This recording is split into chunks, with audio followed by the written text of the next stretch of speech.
vendredi 19 juillet. Mon nom est Martin Simon, Simon avec un C.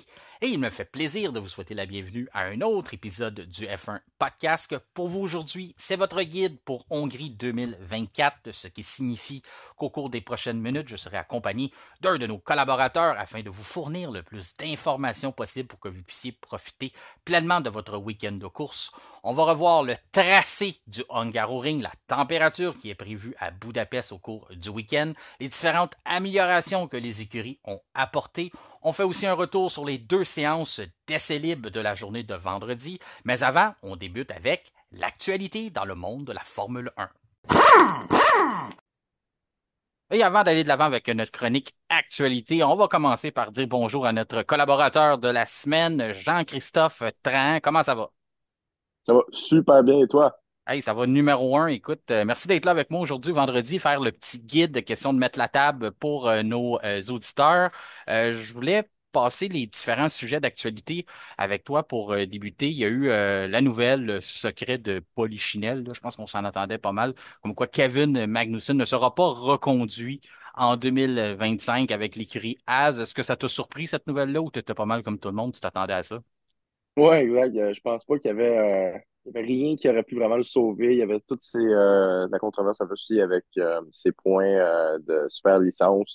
Ça aidait pas vraiment son cas pour un renouvellement. Mais ouais, exact. Toujours été un petit peu sous-performant comparé à Hülkenberg, donc c'est vraiment sans surprise.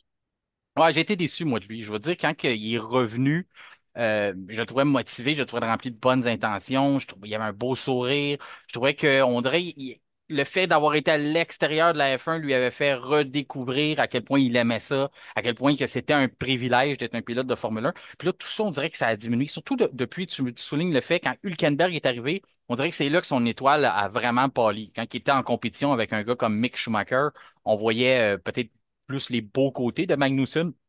On dirait que peut-être, on est toujours comparé à notre coéquipier, hein, puis c'est le cas. Mais aussitôt qu'il a eu une vraie compétition, que Hülkenberg est arrivé là, je trouve qu'il s'est fait battre, puis il a baissé les bras très rapidement. Il est devenu complaisant, là, où, disons que, on dirait que bon, c'est ce que c'est ça ce qui est ça, puis ça dérange pas trop. Fait qu'on dirait que ça a causé à sa perte. Mais est-ce que tu le vois sécuriser un volant ailleurs, là? Pour ma part, c'est non. Toi, est-ce que tu t'attends à une surprise quelque part que quelqu'un l'embauche?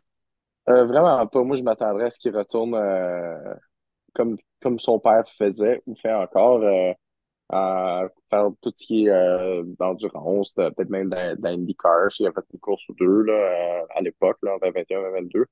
Donc non, il serait mieux servi là-bas.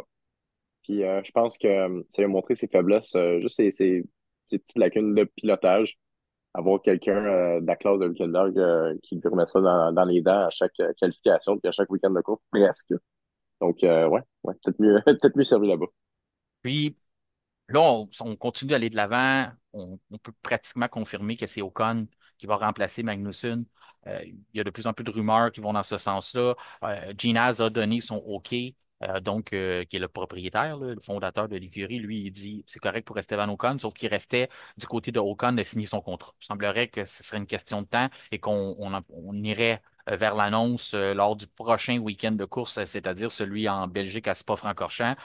Là, tout suit son cours. Je pense que c'était avec respect de dire à Magnussen, tu reviens pas, avant d'annoncer son remplaçant. Je pense qu'on fait bien les choses du côté de Haas, de ce côté-là, là, même si c'est pas tous les écuries qui fonctionnent comme ça. Des fois, on annonce le remplaçant avant même de savoir que le gars reviendra pas. Ou parfois, on entend que l'écurie magasine ailleurs avant même de savoir qu'on sera pas de retour. On parle justement à un gars comme Logan Sargent qui voit tous les noms Ouais, sont mis dans le chapeau pour aller chez Williams l'an prochain. Puis lui, il s'en doute un peu, mais il y a personne qui a dit tu reviens pas. Mais du moins, Ocon irait chez Haas. Ma question que j'ai pour toi, est-ce que Haas va être une meilleure écurie avec un duo Ocon-Berman ou on avait un meilleur duo avec Hülkenberg-Magnussen? pense qu'on avait certainement un meilleur duo d'expérience avec quelqu'un comme Magnussen qui, oui, il ramenait pas peut-être 99,9% des performances de la voiture quotidiennement, mais c'était quand même quelqu'un de confiance, quelqu'un qui était bien dans l'environnement de l'équipe, était bien ancré là-bas depuis maintenant presque quoi, 8 ans, là, tu sais, depuis 2018, non, Ah, quand 6 ans, ouais. même. Quand même, il est parti Quand même, un an, même pas un an, oui, parce que c'est oui, ça. un an, c'est ça, puis il est revenu. Ouais, donc, c'est ça que Mais quand c'était. même, dans l'entourage, tu avais quelqu'un comme Hülkenberg qui était vraiment le métronome là, qui donnait tout le temps l'heure juste, puis ça a vraiment fait avancer. Ils ont fait des bons géants dans les dernières 8-10 courses là, avec leur évolution et leurs résultats, là, notamment les deux dernières sixième place. C'est assez extraordinaire là, pour une As là, de Hülkenberg capable de la tirer jusqu'en avant comme ça. Puis là, tu as un Ocon qui arrive dans un nouvel environnement qui est pas vraiment meilleur que Gasly ou tu sais, puis Gasly, c'est un bon pilote, mais c'est pas la mer à boire. Là. Fait que je sais pas trop que ça aura l'air. Puis là, on met une recrue avec ça en plus. Hey, je pense qu'ils prennent la genre de la stratégie de bon, mais merci beaucoup Nico de l'avoir d'être développé la voiture. Là, on va voir qu'est-ce qu'on peut faire avec peut-être un plus gros influx d'argent de la part du clan Beerman.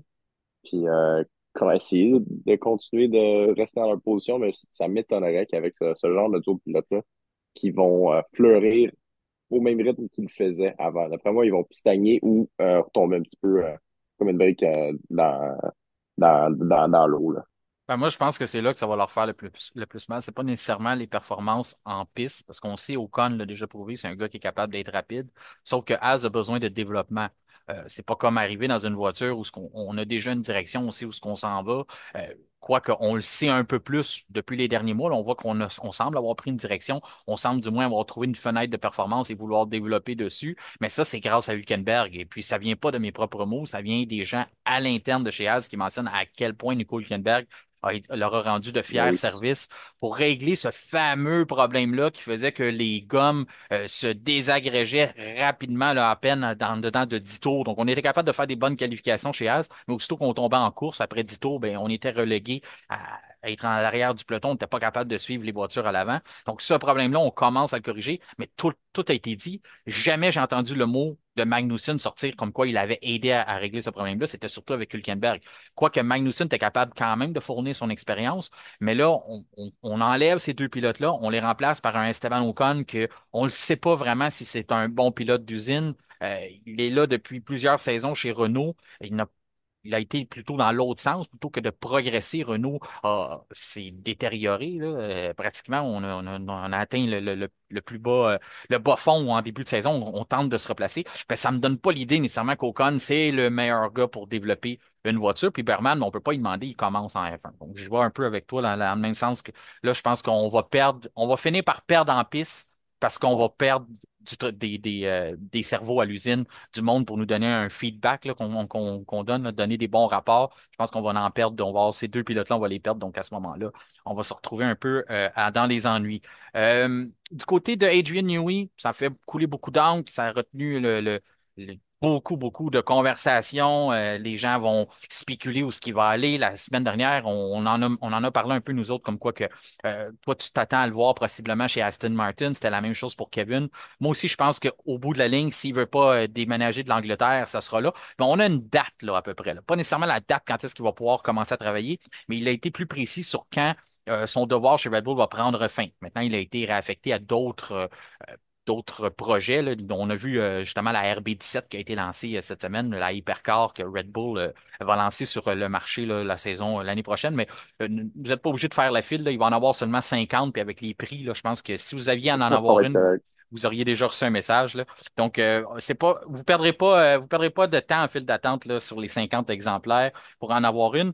Donc, ça pour dire, Newey va partir au mois de mars 2025, mais il a aussi précisé qu'il ne prendrait pas de décision rapide.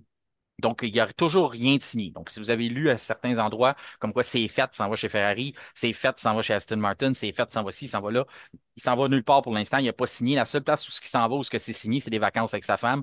C'est ce qu'il précisait. Il veut prendre le temps de voir sa famille, faire autre chose que de la course automobile et il va prendre sa décision s'il veut poursuivre ou pas. Il a quand même réitéré là, qu'il aimait le sport, la compétition et que ça a été un mode de vie pour lui pendant plusieurs années et qu'il est capable de vivre avec ça, mais c'est juste de faire ses priorités, de savoir s'il veut continuer avec ça. Tu n'avais pas grand-chose à rajouter, j'imagine, JC, là-dessus. Tu t'es pas mal prononcé la semaine passée, mais il n'y a rien qui a changé. Selon toi, s'il continue, ça sera chez Aston Martin ou sinon c'est la retraite? Oui, exact. Moi, je serais, même si on spécule, à l'âge qui est rendu, moi, je mettrais une bonne partie de l'équation de possibilités qu'il va probablement prendre sa retraite. Je veux dire, il a 65 ans, il a prouvé tout ce qu'il avait à prouver. Puis tout ce qu'il peut faire maintenant, c'est prendre un risque de ternir un petit peu son, On son legacy, legacy, comme on ouais. dit, sa réputation. Pourquoi? Tu sais, pour aider une équipe dépérissante? Parce que je pense pas qu'il est si à l'argent que ça. D'après moi, son, son fonds de pension il doit être assez bon avec toutes ses, toutes ses- probablement ses clauses de contrat de championnat et ainsi de suite. Mais non, moi, je serais pas surpris de le voir prendre sa retraite. Mais je suis sûr que Lawrence Stroll, c'est un très bon négociateur, puis ils ont vraiment l'air d'en avoir besoin. Les upgrades qu'eux autres amènent, comme ce week-end, ont l'air à les faire reculer littéralement. Alonso est 4 places en arrière de Lance en FP1. Donc, à voir, à voir. Ouais, tu dis, il n'est pas à l'argent. Je pense que ça a été l'erreur de Aston Martin au départ. Là, on avait vu sortir dans les gros titres, comme quoi on avait sorti le chéquier, puis on avait fait un chèque de 100 millions, puis on avait envoyé ça, puis dit, viens travailler pour nous autres. Je pense qu'on a retravaillé l'approche du côté de Lawrence Stroll, parce que c'est ce qui avait sorti, comme quoi que c'était pas nécessairement compatible. Les gens qui sont près de Adrian Newey mentionnait, là, les Eddie Jordan, que le comportement de Lawrence Stroll, sa façon d'être, n'allait pas nécessairement avec la personne d'Adrian Newey. Donc, pour eux autres, c'était dur de penser que ça pourrait venir à là. Puis je pense qu'on a laissé un peu l'argent de côté. Puis on a commencé à négocier avec des vraies choses qui sont importantes pour lui, c'est-à-dire des principes de vie, la direction que l'écurie veut prendre. Si c'est juste pour faire monter les enchères, puis refiler nos actions à un groupe de l'Arabie Saoudite, mais ça rencontre pas les valeurs de Adrian Newey. Donc, tout ça, là, je pense qu'on a retravaillé notre formule de séduction du côté d'Aston Martin. On l'a apporté visiter l'usine, on est allé travailler plus dans le concret, là, parce qu'on se rappellera, Adrian Newey, la seule chose qu'il a apporté de chez McLaren, c'est une vieille table à dessin en bois puis un cahier de feuilles mobiles rouges. Là. Donc, c'est juste ça que Red Bull a réussi à le convaincre de l'emmener. Donc, c'est le projet, c'est pas le matériel en tant que tel. Là. Il travaillait encore jusqu'à tout récemment là, avec son vieux cahier et sa vieille table de bois. Là. Fait que c'est pas nécessairement la grosse usine, la grosse argent qui va le faire. C'est plutôt un tout là, qui va le convaincre. Il y a aussi le fait qu'il a déjà travaillé avec Aston pour construire la Valkyrie, une hypercar. Là, on a fait la même chose du côté de Red Bull. Donc, est-ce qu'on peut lui proposer du côté de Lawrence Stroll d'avoir d'autres projets comme ça là, pour le futur? Ça, c'est des choses qui peuvent motiver Adrian Newey, mais tu le mentionnes, puis c'est revenu dans la conversation qu'il a eue. Il dit, moi, je veux pas nécessairement stagner. Je veux pas être un boulet pour une écurie. Je veux continuer d'être là pour faire progresser. Donc, tu le mentionnes, tu fais bien. Il a dans son arrière-pensée de dire, je pourrais me retirer sur mon piédestal là, en tant que tel. Là. On n'a rien que du bon à dire du côté des Newey. S'il va chez Ferrari, admettons, puis ça va pas bien, ben là, on pourrait se rappeler de ça. Certains pourraient ne pas faire nécessairement la vue d'ensemble et dire, oh, Adrian Newey, ouais, c'était pas fort c'était fort chez Red Bull, mais c'était pas fort là. Ou la même chose qui pourrait arriver autant chez McLaren, qui semblerait intéressé à avoir ce service, puis même chose pour Aston Martin. Fait que, oui, il y a tout ça, il y a toujours ce risque-là là, de fait on veut pas nécessairement ternir sa réputation. Il a aussi mentionné là, que il a passé à côté, il n'a jamais travaillé avec Fernando Alonso ou Lewis Hamilton, et ça continue de l'intéresser. Autre changement là, qu'on prépare pour le Grand Prix de Spa-Francorchamps, c'est du côté de la FIA. On veut partir à la chasse aux ailerons flexibles. C'est un problème qu'on voit de plus en plus depuis qu'on a passé à la réglementation de l'effet de sol. Donc, les voitures, ce qu'on tente de faire du côté des écuries, c'est d'avoir une écurie, un aileron qui est extrêmement rigide pour nous servir, nous donner de l'appui lorsqu'on est à basse vitesse ou lorsqu'on négocie des virages. Mais dans la grande ligne droite, on n'a pas besoin de cet aileron-là. Donc, c'est pour ça qu'on voit le DRS là, qui fonctionne dans les lignes droites à certains endroits où ce qu'on peut renlever de la traînée, retirer de l'appui qui n'est pas nécessaire et pouvoir mieux percer le vent. Donc, on fait un peu le même principe du côté de certaines écuries, c'est qu'on donne une flexibilité à nos ailerons pour que les ailerons, lorsqu'on est justement dans un courant d'air, là, dans un écoulement d'air rapide qui est très prononcé, ben, à ce moment-là, les ailerons vont courber un petit peu et faire une moins grande restriction, là, diminuer la traînée. Donc, c'est ce qu'on tente de faire. Sauf que la FIA a déjà des règlements contre ça. On permet que ça soit flexible, mais on tolère pas jusqu'à un certain degré. Le problème, c'est que ces ailerons-là, les tests qui sont faits par la FIA sont faits de façon statique. Donc, l'aileron ne reçoit pas de vent, elle est pas mise sous pression. Donc, à ce moment-là, on les regarde, on dit oui, c'est assez rigide, c'est beau.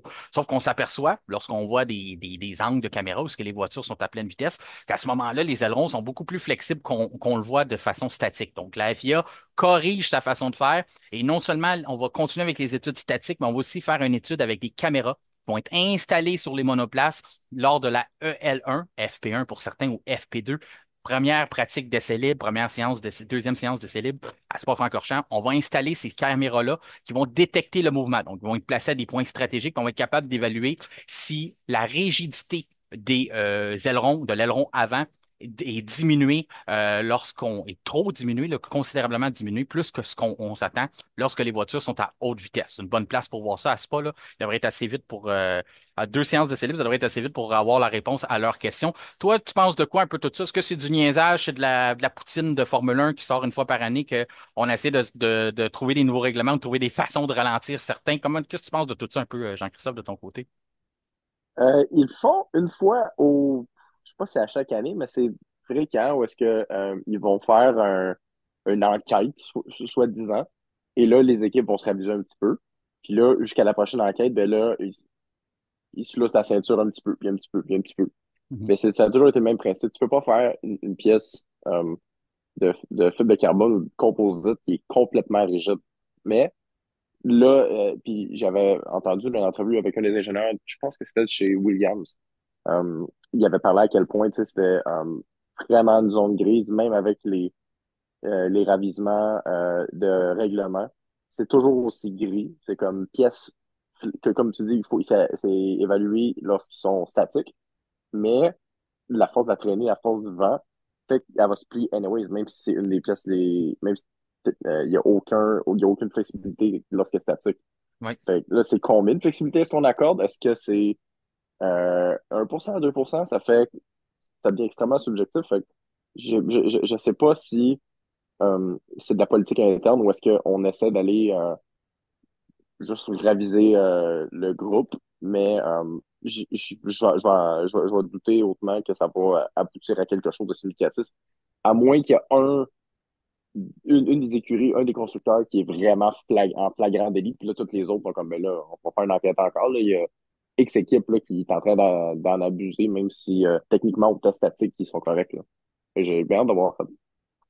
Non, exactement. Je pense que c'est ce qu'on veut faire un peu, c'est un peu décourager ceux qui vont dans ce sens-là. Puis aussi de mettre une incertitude, de dire comme, ah, c'est des chances qu'on change le règlement. Donc, essayez pas d'aller dans ce sens-là parce que là, on peut comprendre.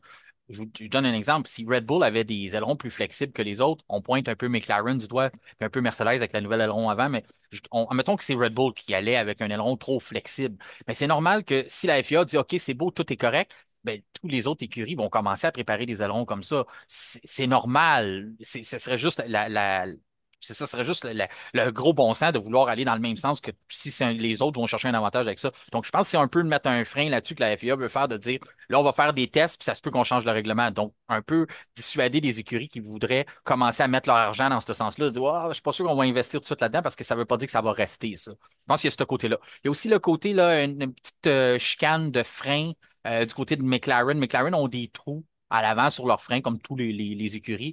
Même que Red Bull et Aston Martin avaient sorti un procédé dans les dernières saisons hyper percé, là. Donc, on a encore plus de trous que les autres, moins de matériel, donc c'est plus facile de ventiler nos freins. Mais là, du côté de McLaren, on aurait plus de trous que qu'est-ce qui est permis. Mais normalement, ces trous-là servent à mettre des sondes pour avoir des informations.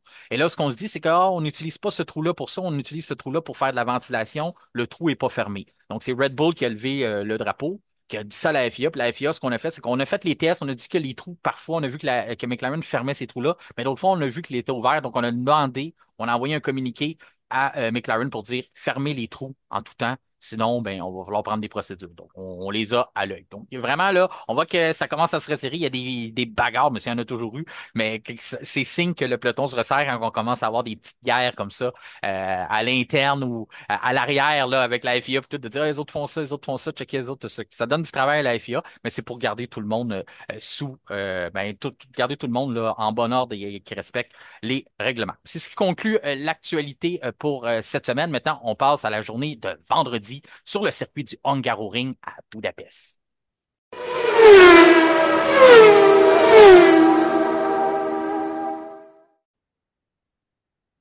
Journée d'essai libre le vendredi sur le circuit du Hungaroring situé à 20 kilomètres de Budapest. Le tracé fait 4,381 kilomètres de long. On dispute un tour 55,87% du temps à plein régime. On peut atteindre des vitesses de 323,3 km à l'heure. C'est un des circuits les plus lents du calendrier avec 14 virages, 6 à gauche, 8 à droite et seulement deux zones DRS. Je le disais, Jean-Christophe, un des circuits les plus lents. Est-ce que tu as de l'affection pour le Hungaroring ou c'est plutôt un circuit que tu as hâte qu'on passe à autre chose? Exemple comme Spa la semaine prochaine. C'est un excellent circuit de pilote, donc de qualification. C'est un tracé qui est très unique, très étroit, très sinueux, comme tu as dit, et très lent dû à la nature sinueuse du circuit. Mais c'est pas nécessairement un des meilleurs circuits pour le dépassement. Il n'y a pas beaucoup de lignes droites. Je pense qu'il y a quoi, deux zones de DRS, t'as dit? Deux zones Puis DRS seulement, ouais. Puis on peut même pas les c'est utiliser ça. vraiment, Puis là. c'est même pas. Non, c'est ça. C'est juste pour faire cute, là, comme on dit. Exactement. Ils sont pas vraiment là pour avoir un vrai impact là, significatif en termes de momentum pour dépassement. Peut-être dans le coin 1, mais avec vraiment les situations idéales. Cependant,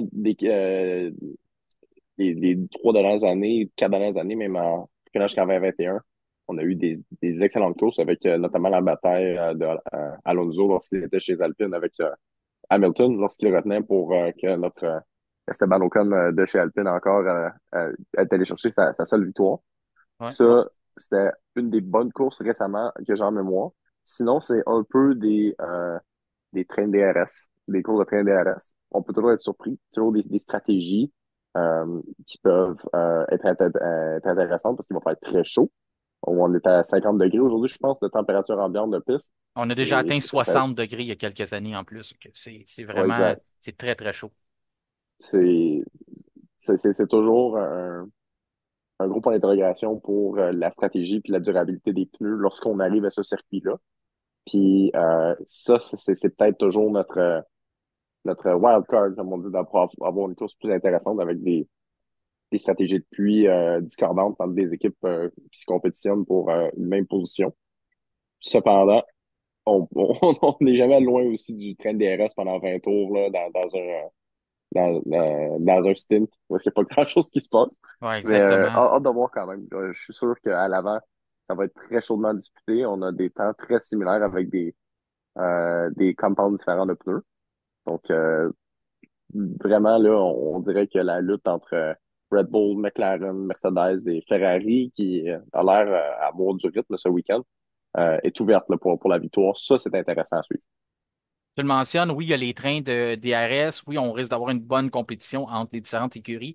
Puis le fait de la chaleur ben, vient aussi nuire au spectacle parce que on peut pas suivre de près les écuries. Ça devient un problème aussitôt que le départ est donné. Normalement, il faut commencer à laisser de l'espace à notre voiture en avant parce que sinon, si on suit de trop près, ben là, à ce moment-là, ben, c'est tout la mécanique qui vient en écope, là, que ce soit les freins, le moteur ou les pneus. Donc, ça aussi, c'est toujours le petit côté négatif de ce fameux Hungaroring-là. Mais je partage l'opinion que tu as, c'est que du côté pilote, du côté technique, talent, eh bien, c'est le Hungaroring, c'est pour ça. Il y a Lewis Hamilton qui domine là, depuis des années, là, 8 victoires sur ce circuit-là, pourrait Oui. aussi faire un record, égaliser son record de 9 qu'il a augmenté l'autre semaine à Silverstone. Donc oui, oui, il y a tout ça qui rentre en ligne de compte, une belle compétition qui risque de se décider.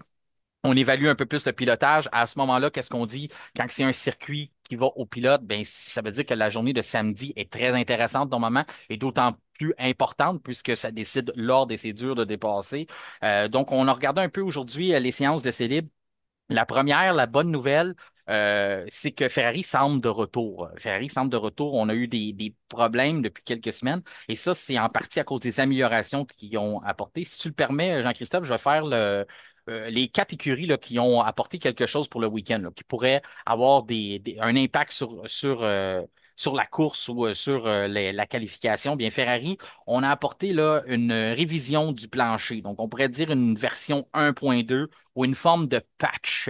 Pour ceux qui sont plus familiers avec les systèmes informatiques ou la technologie, là, mais on peut appeler ça une genre de patch. Parce que qu'est-ce qui est arrivé, c'est qu'on avait apporté une amélioration au circuit à Barcelone, en Espagne, et ça a causé des problèmes. On a commencé à être obligé de lutter avec du marsouinage. Et oui, marsouinage est toujours présent, même en 2024. Donc, la voiture qui oscillait de haut en bas, on perdait de la vitesse, ça allait dans les virages rapides, en ligne droite. Donc, tout ça, ça venait nous donner des casse-têtes. On a eu une modification, donc une patch 1.1 à Silverstone qui a continué de nous causer des maux de tête. On n'était pas capable de développer de la performance avec ça. Et là, on est catégorique du côté de la Scuderia. Frédéric Vasseur le mentionnait. Il faut que ça passe ou ça casse à travers là. Ça, ce que ça signifie pour nous, ce qu'on peut lire à l'extérieur, c'est que on a trouvé une manière d'aller chercher de la performance et on se doit de trouver une façon de faire fonctionner la voiture aussi près du sol. C'est ce qu'on veut, là. C'est le nerf de la guerre. Tous les écuries veulent se rapprocher du sol. Bien sûr, il y a des règlements à respecter. Il ne faut pas trop user nos patins de titanium sur la voiture. Donc, il faut être capable de se promener près du sol sans que la voiture cogne trop pour ne pas user ces fameuses plaques de titanium-là et se ramasser avec une disqualification, comme on avait eu chez Ferrari ou Mercedes à Austin l'année dernière. Donc là, on essaie de jongler un peu avec ça, mais on continue d'aller dans ce sens-là. Donc, on a modifié ce plancher-là pour tenter là, de régler ce problème-là de marsounage. Donc, c'est la version 1.2 qu'on nous présente pour le week-end. Ça avait l'air de fonctionner en première séance d'essai libre. Les deux Ferrari ont bien été. Dans la deuxième séance, c'est celle qu'on tient le plus compte. Eh bien, ça a bien été pour Carlos Sainz, mais Charles Leclerc, lui, il est allé un peu trop loin sur un vibreur et il s'est ramassé hors piste, donc ça lui a donné un drapeau rouge. Je finis pour les améliorations du reste des écuries, là. Aston Martin, des changements significatifs. On a changé la géométrie de notre plancher, question de mieux équilibrer les forces sur le reste de la voiture. On veut réorganiser la pression d'air qui va vers les diffuseurs. Donc, c'est toujours dans une question de rajouter un ballon à la voiture, un meilleur équilibre et la rendre plus prévisible en la rendant plus stable. Du côté, on a aussi modification d'aileron, mais ça, c'est spécifique au circuit. Sauber, grosse modification aussi apportée. On a quand même changé pas mal de choses. Là, on a un nouveau plancher, des nouveaux pontons puis un nouveau couvercle moteur. Mais les plus grosses modifications du week-end arrivent chez Red Bull. Red Bull, on change la suspension avant est modifiée. On a aussi changé le coin arrière et puis on a modifié notre plancher, mais on a surtout changé le couvercle moteur, les deux fameux canons là, qui étaient de chaque côté de la voiture. Mais ça, on les voit plus. Soyez pas surpris, mais on les voit plus seulement sur la voiture de Verstappen parce qu'on n'a pas apporté cette amélioration-là à Perez. Donc, il faut le dire, il y en a certains qui pensent souvent qu'ils n'ont pas la même voiture. Mais là, c'est le cas. Pour le week-end à Hongrie, si vous regardez les couverts moteurs d'un côté ou de l'autre, ils ne sont pas pareils, mais seulement Verstappen qui a le nouveau. Et qui a été le plus rapide aujourd'hui, Jean-Christophe, à la séance de célèbre? Eh bien, c'est encore Lando Norris avec sa McLaren qui a été le plus rapide de la journée, devant Verstappen, devant Sainz, Perez, quatrième, Russell, cinquième, sixième pour Magnussen, belle performance, on en parlait. Il se cherche un nouveau contrat. Il l'a su cette semaine qu'il ne serait pas de retour. Peut-être que ça l'a motivé. Donc, sixième du côté de Magnussen, septième pour Hamilton, huitième Ricardo avec Racing Bulls. Racing Bulls qui semble en bonne forme pour le week-end. On dit que on sait pas trop ce qu'on a touché. On a nos améliorations qu'on comprenait pas trop depuis quelques semaines. Là, on leur mis ça un peu tout en place. Puis là, ça semble bien fonctionner. Albon, neuvième, dixième pour Alonso. Aston Martin, ça sera un week-end difficile, même si on apporte des améliorations. Alonso a même souhaité à son ingénieur bonne chance quand il lui a demandé. Puis, que ça a l'air pour le ballon, bah, on va avoir besoin de la chance. Ça va pas bien. 11e pour Bottas, 12e pour Sargent, 13e pour Piastri, 14e Ocon, 15e Hülkenberg, 16e Gasly sur sa Alpine, 17e Stroll quand on disait que c'est compliqué pour Aston, 18e Leclerc, c'est trop loin, monte sur un vibreur, perd le contrôle, ça a fait un drapeau rouge. Tsunoda, 19e, n'a pas roulé beaucoup, on a changé sa suspension sur la voiture.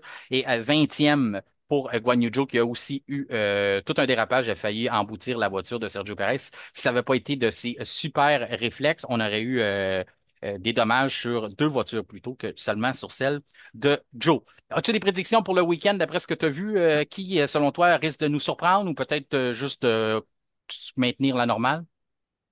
Moi, je vais espérer et oser penser un podium Ferrari au moins. Je sais pas encore si ce serait un de Sainz ou Leclerc, mais Leclerc, on dirait qu'il s'est vraiment pas réveillé de sa torpeur suite à sa victoire au Grand Prix de Monaco. Ah, ça va Il pas a bien. encore l'air vraiment comme un poisson hors de l'eau. Il trouve il a de la misère à trouver ses repères, pas l'air en confiance, fait des erreurs. Et il l'a prouvé encore une fois, malheureusement, en deuxième session d'essai libre. Et moi, d'après moi, les Ferrari ont peut-être pas ce week-end le, le meilleur pace, mais un bon pace de podium. D'après moi, on va avoir comme on l'a vu de plusieurs fois dans la saison, un Sainz bon troisième, un peu dans sa propre course, plus vite que son en arrière, mais pas assez vite pour aller en avant. Mhm. Puis j'ose penser une bataille Verstappen-Norris à l'avant. Peut-être pas une vraie bataille sur piste, mais probablement bataille dans les pluies. Puis ça devrait se prolonger tout au long de la course. Voyons voir si Norris va craquer sous la pression, va faire plus d'erreurs que Verstappen. Euh, Ça a l'air d'être la tendance. On va espérer qu'il la brise lorsqu'il est mis sous la pression, lorsqu'il sait qu'il y a la victoire entre les mains ou qu'elle est possible d'aller chercher. Drôlement, c'est là qu'il commence à faire des erreurs, puis on l'entend après ça dans le team radio, après la course, là, qui est en train de donner des coups de pied, il se flagelle, il Oui. s'auto-flagelle, puis il Oui. dit ah, j'aurais dû faire mieux, on méritait une victoire. OK, tu peux le penser, là, c'est bien correct, mais à un moment donné, il faut passer des paroles à l'action. J'ai hâte de voir si ce week-end, ça va être ça, parce que comme t'as dit, plus vite en deuxième pratique, ils ont du pace, ils en ont depuis une bonne tendance maintenant de la saison. Puis, mais Mercedes peuvent être aussi dans le mix. Voyons voir s'ils ils cachent un peu leur rythme, puis ils vont le sortir en qualification comme ils font des fois. Pour le reste, d'après moi, c'est encore très pêle-mêle. On a vraiment une grosse variation là, dans les temps qu'on voit en FP1, FP2. Ça se resserrera pas avant la fin de la FP3 avec les simulations de qualification. Et là, on aura vraiment notre idée, je dirais, pour le dernier, des dernières 15 positions. Puis les Ouais. 5 premières, pas mal. Qu'est-ce que je dis? Moi, ça serait ma position. C'est oui, c'était seulement deuxième séance de Célib. Il y en aura une troisième, mais la deuxième toujours plus significative. Mais on a quand même 8 écuries différentes dans le top 10. Ça va dans le même sens que tu dis, là. C'est pas évident de faire une prédiction. On peut s'attendre, bien sûr, que McLaren va être en puissance. McLaren nous l'a montré depuis le début de la saison avec les améliorations qu'on a apportées. On est capable d'être compétitif sur tous les Mhm. circuits. Du côté de Ferrari, je pense que ça peut nous aider qu'on n'a pas de grande ligne droite. Étrangement, ça semble être un problème depuis le début de la saison. Le fait que ça Ouais, tourne plus, on peut revenir en force. Il y a aussi le fait qu'on tente de corriger les problèmes, mais je sais pas pourquoi, j'ai l'impression que même si on performe bien en Hongrie, ça aura peut-être pas répondu à toutes nos questions. C'est peut-être plus en Belgique qu'on va savoir si on s'en va du bon sens du côté de Ferry. Mais je suis totalement. d'accord avec toi, on risque pas d'être relégué autant que les week-ends derniers, là. On risque d'être plus présent, d'avoir une meilleure compétition, autant avec Mercedes. Comme tu dis, Mercedes, je les compte pas pour battus. Hongrie, on a le facteur Hamilton, très bon sur ce circuit-là. Puis Mercedes, normalement, répond bien aussi là-bas. Red Bull, je pense que je pensais pas qu'on en arriverait là de plus les nommer favoris par défaut, mais je les considère favoris pour le week-end. Je t'explique pourquoi. Max Verstappen, en séance d'essai libre 1, a roulé ses pneus tendres du début à la fin de façon vraiment pas gentille. Il te les a maltraités, il te les a varlopés, puis il a quand même réussi à faire le deuxième temps de la séance après pratiquement 9 tours, 8 tours sur ses gommes tendres. Fait que ça, ce que ça me dit, c'est qu'on ménage nos pneus. Puis tu l'as Ouais. mentionné en début d'épisode, ménager ses pneus, la pneumatique, c'est pas mal le nerf de la guerre en Hongrie. Donc, le fait que la RB20 semble être très, très douce sur ses gommes, je pense que ça pourrait donner le petit avantage que Verstappen n'a peut-être même pas besoin pour remporter la course et venir trancher McLaren au fil d'arrivée. Surtout, comme tu le mentionnais, ça devient une guerre un peu de stratégie. On n'est pas capable de ménager nos pneumatiques, mais là, ça devient encore plus important quand est-ce qu'on va s'arrêter. Donc, si McLaren ne choisit pas là, pile à 100% bullseye le bon moment, pourrait bien se faire coiffer par Red Bull et par leur triple champion du monde, Verstappen. Euh, merci pour tes prédictions, Jean-Christophe. Le reste, est-ce que tu conseilles au monde de regarder la course? Oui, parce qu'on a eu des bons spectacles dans les dernières saisons, hein, c'est ça? Oui, mais on n'est jamais, on peut jamais prendre pour acquis qu'une course va être plate due à la nature du circuit. Non. On ne sait pas s'il y aura un Valtteri Bottas qui va jouer Le la balle missile. de quille, c'est ça, dans le virage 1. On ne sait jamais, hein, on peut jamais prédire ces choses-là, mais il faut être là Red pour le Bull a même regarder, pas puis fini en de direct, c'est toujours intéressant. Red Bull a même pas fini de payer la facture de cet accident-là. Il leur avait sorti deux voitures dans le premier virage. Ça avait coûté des Ah ouais, moteurs de ça. Et ça avait vraiment eu un gros impact sur le championnat du monde de 2021, ça. c'est Ouais. certain. Ouais, c'est ça. La température aussi, avec des chaleurs comme ça peut arriver. On peut avoir de la pluie. C'est pas complètement sorti de l'équation pour le reste du week-end. Donc, beaucoup, c'est ça. On a De l'humidité comme ça, puis des grosses températures comme ça, il y a un orage, là, une cellule d'orage se crée très rapidement. Je sais pas exactement c'est quoi les fronts devant avec la mer en Hongrie ou Mais comment est-ce c'est que très ça marche, changeant. c'est quoi leur tendance, mais Ouais. d'après moi, c'est très volatile comme tu dis, puis qu'on peut pas vraiment dire comme en ce moment vendredi. Oh, il y aura pas de pluie ou whatever. Non. On va vraiment au jour le jour, puis on va le savoir pas longtemps avant, dans les 24 heures. Là. Exactement. On annonce des températures qui dépassent les 30 degrés tout le long du week-end. Donc, c'est partout comme ça dans le monde. Quand il fait plus que 30 degrés Celsius, ben, il y a toujours des chances qu'il y ait des nuages qui se pointent ou des orages qui prennent. Donc, ça pourrait venir bouleverser le reste du week-end et donner un bon spectacle pour nous à la maison. Donc, une chose est sûre, c'est que nous, on sera de retour lundi pour faire un retour sur ce magnifique Grand Prix-là. Je te remercie en terminant d'avoir participé à votre guide Hongrie 2024. C'est toujours un bonheur d'avoir ta perception et tes commentaires. Et puis, je te souhaite un excellent week-end de course. Pareillement, on s'en parle bientôt. Bon week-end à tous. C'est ce qui conclut notre épisode du vendredi 19 juillet. En terminant, je vous rappelle que vous pouvez nous encourager en nous suivant sur les différents réseaux sociaux, notamment sur Facebook, X, Twitter, ainsi que Instagram, en cliquant suivre sur Spotify à côté du nom F1 Podcast et en appuyant sur la petite cloche question de recevoir une notification lors de la publication des nouveaux épisodes. Mon nom est Martin Simon, Simon avec un C. Merci de faire confiance au F1 Podcast et je vous souhaite un excellent week-end de course.